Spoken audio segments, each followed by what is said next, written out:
Hey, Defense Secretary Pete Hegseth is testifying on Capitol Hill for the first time since the recent escalation of hostilities with Iran. He's asking for another $70 billion to fund the ongoing war with Iran. It comes the same day the Pentagon identified the third U.S. soldier killed in just the last week. Nana Sincho-Bansu reports from the White House, where President Trump answered reporter questions during a meeting with the president of Lebanon. President Trump says the U.S. will not leave Iran, especially after 3 soldiers were killed over the weekend, while the defense secretary is on Capitol Hill asking Congress for billions of dollars to fund the escalating conflict. Defense Secretary Pete Hegseth explained to the Senate Appropriations Committee Tuesday why the Trump administration is seeking an additional $67 billion for the conflict with Iran. The military requires a generational investment to deliver on peace through strength. His testimony comes 10 days into escalating military strikes between the U.S. and Iran. President Trump has, by any objective measure, failed to achieve his goals. Our country is no safer or better off than before the war. Earlier, he was in the Oval Office where President Trump threatened Iran amid reports Tehran is moving its nuclear stockpile. Any site where they're even thinking about nuclear will be hitting it very, very powerfully. Listen up, folks. John speaking. Everything just changed. Republicans, not the opposition or the media, are now publicly questioning Trump's initiatives with language like suspicious and morally wrong. When the president's own party starts demanding answers on the record, it signals a serious shift in the political dynamic. The pattern of behavior that has triggered this Republican revolt is genuinely remarkable when you step back and examine it. Trump derailed his own party's plan to quickly confirm his pick for Director of National Intelligence, one of the most critical national security positions in the entire government. In the process, he led a key surveillance law to simply expire. A new federal fund is raising serious concerns on Capitol Hill. It includes nearly $1.8 billion the Justice Department says would compensate people who claim they were unfairly investigated by the Biden administration. As Natalie Brand reports, top officials won't rule out the possibility of January 6 rioters dipping into that cash. Acting Attorney General Todd Blanche, testifying before the Senate Appropriations Committee, faced questions about a newly announced DOJ fund to compensate those who claim they were unfairly targeted by the previous administration. The nearly $1.8 billion so-called anti-weaponization fund is part of a settlement of President Trump's lawsuit against the IRS over the leak of his tax returns in 2020. President Trump is the first president to sue his own government and then direct his chosen acting attorney general to reach this kind of settlement. What you just said is not true. I mean, if I can correct that. Please. The president did not direct me to do anything. The Department of Justice says it's designed to provide monetary relief to those who suffered weaponization and lawfare at the hands of the Biden administration. A law that intelligence agencies rely on to track legitimate national security threats. He killed a bipartisan housing bill over what appeared to be personal grievances rather than any substantive policy disagreement. He pushed Republicans to gut the filibuster, one of the Senate's oldest procedural tools, for an election bill that did not even have the votes to pass anyway. And just hours after helping block a resolution that would have ended hostilities with Iran, his administration turned around and asked Congress for $70 billion in brand new war funding on top of an already massive military budget. Each of these moves individually might be dismissed as typical Washington politics. There is an unprecedented nature of what we did yesterday in response to years and years of weaponization. President Trump was asked by CBS News if individuals convicted in connection to the January 6th Capitol attack could receive compensation. I do believe there has to be compensation for people that were destroyed. You have families absolutely destroyed, and it's all going to be determined by a committee of 4 or 5 people that are respected and very brilliant at what they do. The money from the fund will be administered by a commission of 5 members appointed by the Attorney General, a role currently held by Todd Blanche, Trump's former personal attorney. He will make suggestions to you. I have no idea if he will or not. I really don't. I have no idea if he will or not. I would be shocked if he didn't tell you exactly who to put on, and I'd be more shocked if you did not put them on. Nearly 100 House Democrats have signed a legal brief urging a judge to block the fund. Natalie Brand, CBS News, the White House. But when you put them all together, a troubling pattern emerges. Move after move that looks less like careful strategic governing and more like decisions driven by personal grievances, loyalty tests, and protecting Trump's own political and legal interests, even when those decisions actively put his own party in an uncomfortable and politically exposed position. This is not the usual partisan fight where Democrats criticize Trump and Republicans defend him no matter what. This time, Republicans themselves are the ones raising alarms, demanding transparency, and quietly distancing themselves from decisions that increasingly look less like smart governing. Following growing backlash over the president's deal with his own Justice Department to set up a nearly $1.8 billion fund compensating people that they say were wrongly targeted by the Biden administration. Today, 2 officers who defended the Capitol on January 6th sued to block the fund. That's because the Trump administration has not ruled out payouts for January 6th defendants. It comes after the president, his sons, and their company dropped a lawsuit and other claims against the federal government in exchange for the creation of this fund. But the agreement went even further yesterday. A sweeping one-page addendum said the government will be, quote, forever barred and precluded from pursuing certain legal claims against the president and his family, including anything related to previous tax returns. Joining us now, NBC News senior justice reporter Ryan Riley. Ryan, there's a lot to dig into here. So let's start with this addendum from yesterday and what it means for Trump and his family. Yeah, it can have a really significant potential value. You know, some outside estimates have said that this could potentially. And more like moves designed to protect Trump personally, reward his loyalists, and settle old scores. Let's start with the intelligence and surveillance mess, because this one alone should have gotten a lot more attention than it did. At the beginning of the summer, Trump posted an early morning rant on his social media platform that completely blew up his own party's carefully laid plans. Republicans had been working toward quickly confirming Jay Clayton as Director of National Intelligence, one of the most important national security positions in the entire government. The nomination had been moving through the process with a kind of bipartisan cooperation that is increasingly rare in Washington. Save Donald Trump $100 million if there was something that was found in the process of reviewing these tax records. But what this was all about originally was this lawsuit over the leaking of his tax return records, which showed he did not pay all that much in taxes overall, because that was leaked by an IRS contractor that resulted in this litigation. But it was just an odd situation to begin with, because you typically don't have this situation where the sitting president of the United States is suing a government which he can control in many ways, as we've seen over the past year and a half, and his own officials would be subjected to defending that. They never entered an appearance in the case, which made it possible for them to drop the case, and now this sort of fund all grew out of that. And Ryan, what more do we know about this lawsuit filed by 2 law enforcement officers who defended the Capitol on January 6th? Yeah, that includes Harry Dunn, and it's a lawsuit essentially that alleges that they are going to be targeted even more because if the. And then Trump's sudden outburst derailed that plan almost overnight. It did not stop there either. Around the same time, talks to renew a key set of foreign surveillance authorities known as FISA also fell apart, largely because Trump turned the whole process into some kind of loyalty test and grievance vehicle rather than a straightforward policy decision. The result was that a critical surveillance tool that intelligence agencies rely on was simply allowed to lapse. Think about what that actually means for national security. Surveillance authorities like FISA are used by intelligence agencies to track legitimate national security threats, including terrorism suspects and hostile foreign agents operating on American soil.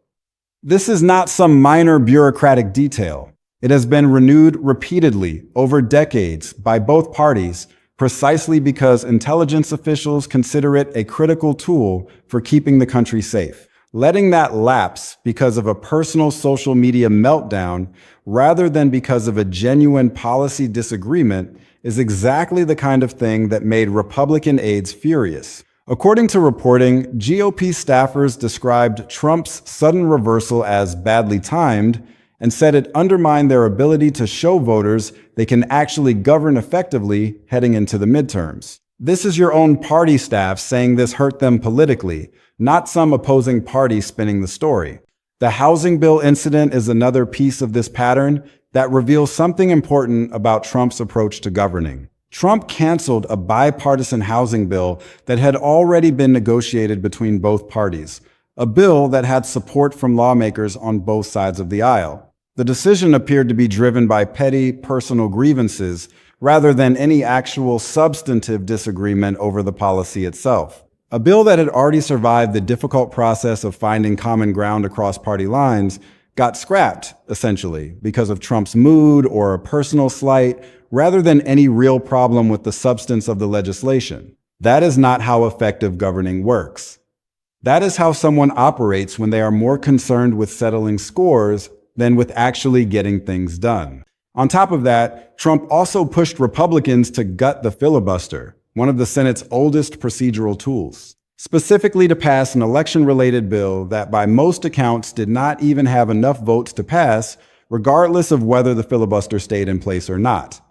This is an odd thing to push so hard for, risking a major procedural change to the Senate's rules, a change that would have long-term consequences for how the chamber operates, for a bill that could not pass anyway. It suggests that the goal was not actually passing the bill. The goal was something else. Maybe it was about demonstrating power. Maybe it was about forcing Republicans to show loyalty. Maybe it was about creating a political narrative, regardless of whether the policy itself had any chance of becoming law. Whatever the motivation, it was not about effective governance. Now, let's move to the Iran war funding situation, because this one is honestly even more jaw-dropping. Around the middle of the year, Trump held a closed-door meeting with Republican lawmakers, and things got tense fast. He clashed directly with Senator Bill Cassidy over what was being called an Iran framework deal, an agreement that offered certain financial sweeteners but fell noticeably short of Trump's original, much more aggressive war aims. Cassidy reportedly pushed back on the framework deal specifically because it offered financial incentives without delivering the kind of decisive outcome Trump had originally promised regarding Iran. This is not a senator simply falling in line or simply objecting for show. This is a genuine policy disagreement about whether the deal on the table actually achieved what it was supposed to achieve, happening in a closed-door setting where lawmakers were speaking candidly rather than performing for cameras. But here is where it gets even more suspicious. Later that exact same day, after GOP leadership had already helped Trump block a war powers resolution that would have actually ended hostilities in a close vote, the administration turned around and requested $70 billion in brand new war funding. Republicans had just helped block an effort to end the war, and almost immediately afterward, they were being asked to hand over an enormous new pile of cash on top of an already massive existing military budget. Several Republicans described this sequence of events as suspicious and politically dangerous because it made them look like they had rubber-stamped an ongoing war without any clear plan or honest accounting of what it was actually going to cost going forward. Let's sit with that timing for a moment, because it really does matter. Blocking a resolution to end a war and then almost immediately requesting tens of billions more dollars to keep funding it is exactly the kind of sequence that raises uncomfortable questions. Was there ever a real plan here? Or was blocking that resolution mostly about avoiding the political embarrassment of admitting the war effort needed reassessing? Republicans who went along with blocking that resolution now find themselves exposed, having voted to continue a conflict that apparently required a massive new funding request almost immediately afterward, with very little clear explanation of exactly why. That is the kind of situation that erodes trust in the entire process of congressional oversight over war and military spending. Lawmakers are supposed to have a clear, honest picture of costs and strategy before voting on these kinds of decisions, not be left scrambling to explain a sudden funding request after the fact. The sequence around the Iran war funding request raises real serious questions about how Congress oversees military spending and war decisions in general. When a resolution to end hostilities gets blocked, and then an enormous new funding request drops almost immediately afterward, with little public explanation, that is exactly the kind of pattern that erodes trust in the entire process. It creates the impression that decisions are being made behind closed doors without proper scrutiny, that the public is being kept in the dark about the true costs and aims of military engagement, and that lawmakers themselves are being asked to vote on matters they do not fully understand. That is not how democratic accountability is supposed to work. That is how decisions get made when transparency is the enemy of the people making the decisions. Now let's get into the anti-weaponization fund, because honestly, this might be the most bizarre and most alarming piece of this entire story. Between late spring and early summer, Trump pushed hard for a fund worth somewhere between $1.7 and $1.8 billion, framed publicly as an anti-weaponization initiative. But according to reporting, Trump's own aides acknowledged that this fund could end up benefiting individuals who had actually attacked law enforcement officers during clashes connected to January 6th related protests. A fund with that name supposedly about protecting against weaponization, potentially rewarding people who physically attack police officers. The contradiction is glaring and obvious. It is worth explaining a little more about why the January 6th connection specifically raised so many red flags among Senate Republicans. The individuals referenced in this context were people who had been part of clashes with law enforcement during protests connected to that day, some of whom face criminal charges as a result of those confrontations. A fund named around the idea of fighting weaponization, meaning protecting against the misuse of institutional power against ordinary citizens, potentially benefiting people connected to actual physical attacks on police officers, creates an obvious and uncomfortable contradiction. It is exactly the kind of contradiction that made even loyal Republican senators uneasy enough to speak out this bluntly in a private meeting with the acting Attorney General himself. Senate Republicans held a tense meeting with acting Attorney General Todd Blanche over this exact fund. And the language they reportedly used was not subtle at all. They called it stupid on stilts. They called it unexplainable. They described it as utterly foolish and morally wrong. That is about as blunt as political language gets, especially coming from members of the same party as the person pushing for the fund. Eventually, this pressure from Senate Republicans forced the Department of Justice to abandon the plan entirely. Think about what it takes for a sitting president's own party to kill one of his proposed initiatives this publicly and this bluntly. That does not happen over minor disagreements. That happens when something looks genuinely troubling even to your own allies. And this is not just an isolated incident either. This fits into a much broader pattern of growing Republican resistance that has been building throughout the year. Reporting shows that vulnerable Republicans, meaning those worried about tough re-election fights, have increasingly been willing to defy Trump on a whole range of issues. They have cast symbolic votes against his ballroom project at the White House. They have pushed back against a separate settlement fund. They have resisted harsh voter ID proposals he wanted passed. In just one single week during this period, dozens of GOP senators voted to explore limiting Trump's war powers regarding Venezuela, backed a Democratic health care extension that Trump did not support, and even tried to override some of his vetoes. Those are not small symbolic gestures.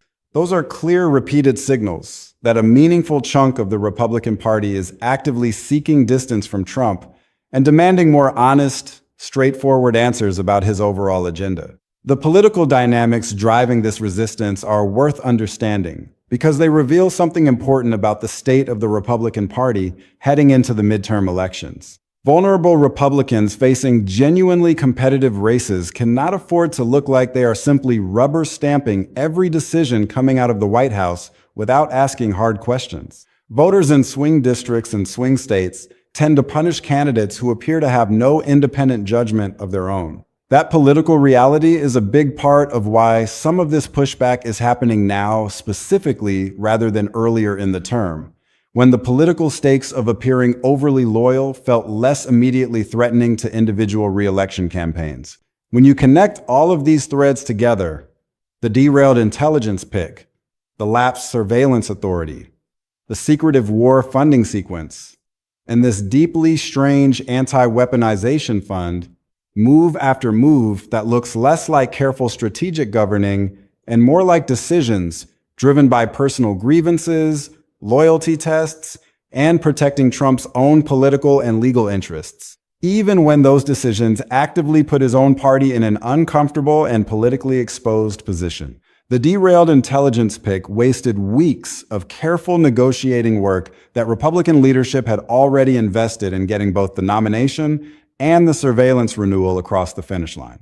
The lapsed surveillance authority cost the party a functioning national security tool and made them look disorganized heading into a critical election cycle.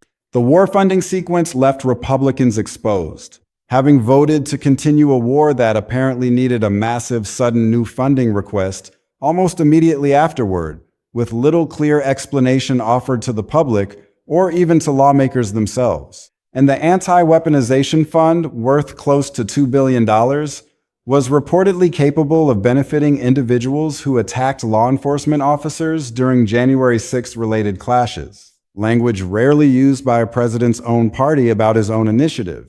And that backlash was strong enough to force the Department of Justice to abandon the plan entirely. This is not one isolated incident of party disagreement. This is a clear, sustained pattern of a meaningful chunk of the Republican Party actively seeking distance from decisions that increasingly look self-serving rather than strategically sound.